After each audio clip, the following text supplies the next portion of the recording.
is the memoir of Phil Knight, the co founder of Nike.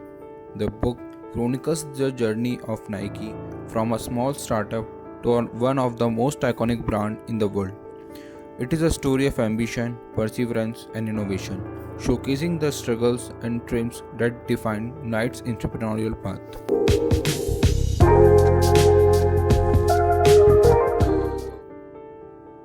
Phil Knight was born in 1938 in Portland, Oregon. A passionate runner, he was deeply influenced by his track coach at the University of Oregon, Bill Bowerman. After earning an MBA from Stanford, Knight had what he called a crazy idea to import high quality, low cost running shoes from Japan to compete with German brands like Adidas and Puma. In 1962, he embarked on world trip, stopping in Japan to pitch his idea to the Onitsuka company, which made tiger shoes. He managed to secure a distribution deal and started selling shoes under the name Blue Ribbon Sports.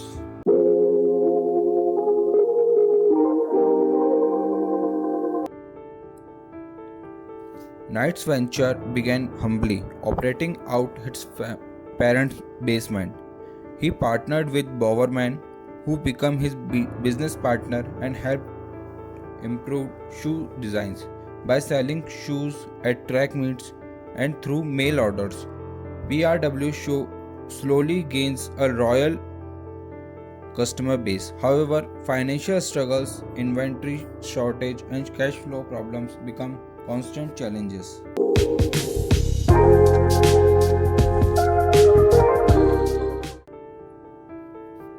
As BRW grew, so did the tensions with Onitsuka. Knight realized that to sustain the company, he needed independence.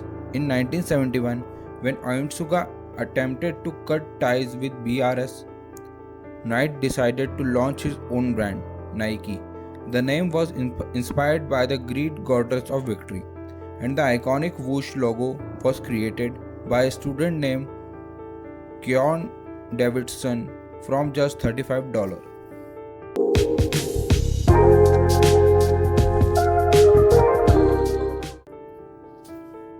Nike's first product, the Cortez running shoes, became a hit. However, the company faced financial struggles, aggressive competition, and manufacturing issues.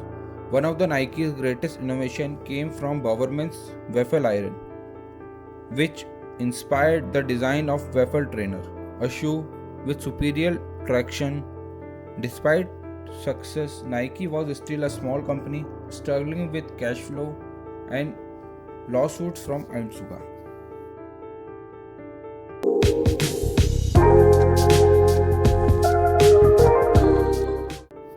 Nike's real breakthrough came in late 1970s and early 1980s. The company focused on innovation, athlete endorsement, and aggressive marketing. In 1980, Nike went public, raising capital to fuel further expansions. The signing of basketball Rocky Michael Jordan in 1984 was a game changer, leading to creation of Air Jordan, one of the most successful shoe lines in history.